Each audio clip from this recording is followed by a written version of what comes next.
Guys, I'm starting to unironically believe that the Lands Between is Aria's painted world. Now before I get into this, I want to make it clear that I still haven't beaten Elden Ring and I have not been watching anyone else's lore videos so that I can draw my own conclusions. And I will not until I have sufficiently explored and dug into my own conclusions. With that being said, let's get into it. So first off, as we all know, dragons have been an ever-present piece of the lore throughout Dark Souls. The war between Gwyn and the dragons was the catalyst to what happened in all three games. One of the unique features of the dragons in Dark Souls were their stone scales, which made them virtually invincible. Here is the item description of Dragon Wound Grease. Solidified grease made from a mixture of gravel stones, craftable item, coats armament granting anti-dragon effects. When the dragons were born from the ancient kin, they lost their stone scales, which can now be used to cause them mortal harm. Dragon Wound Grease uses the old stone scales of dragons to cause them mortal harm. And here is the item description for the Dragon Halberd. Halberd shaped like a dragon and wreathed with both ice and lightning. Alas, the Dragonkin soldiers never attained immortality and perished as decrepit, pale imitations of their skyborn kin. Dragon soldiers seem to be people who wanted to take on the form of ancient dragons in order to gain immortality like the dragons once had. However, they were unsuccessful in that endeavor. I've also been seeing these weird, scaly lumps around that kind of resemble reptilian creatures in some ways. Might be dragon soldiers who failed even more in their transformation. When you defeat Godric, he has one line of dialogue which is also present on the remembrance of the grafted item description. One day we will return together to our home, bathed in the rays of gold.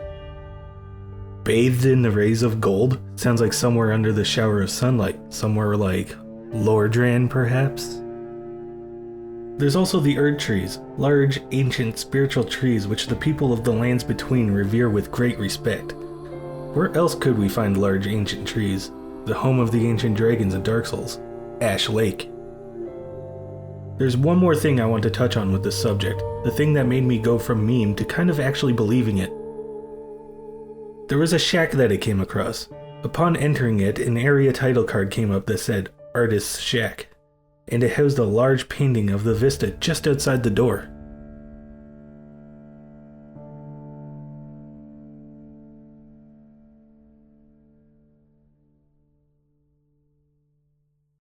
In Dark Souls 3, both the painted world Aria resided in and the real world were both coming to an end. Aria wanted to paint a new world for everyone to reside in, which is what first led me down this line of thinking. Those who aren't kin to fire cannot paint a world. Those absorbed by fire must not paint a world.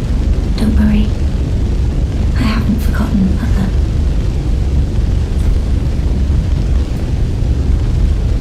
My thanks, Ashen One. With this will I paint a world. Please tell me thy name. I would name this painting after thee. My thanks. I will paint a world of that name. 'Twill be a cold, dark, and very gentle place. And one day, it will make someone a goodly home. When you examine the painting in the artist's shack, you get this description of it. Work of a wandering artist, reminiscence of a painting titled Resurrection. This painter is said to have captured the landscape scene during the last moments of those who welcomed into death's embrace. The soul of the painter and vestiges of dead's last moments can be discovered by visiting the location depicted even now. Now, of course, what Aria said in Dark Souls 3 could simply be a meta way of saying Miyazaki is working on something new, but I think there's more to it now. I guess I should visit the location the painting depicts and see if I can dig up anything else.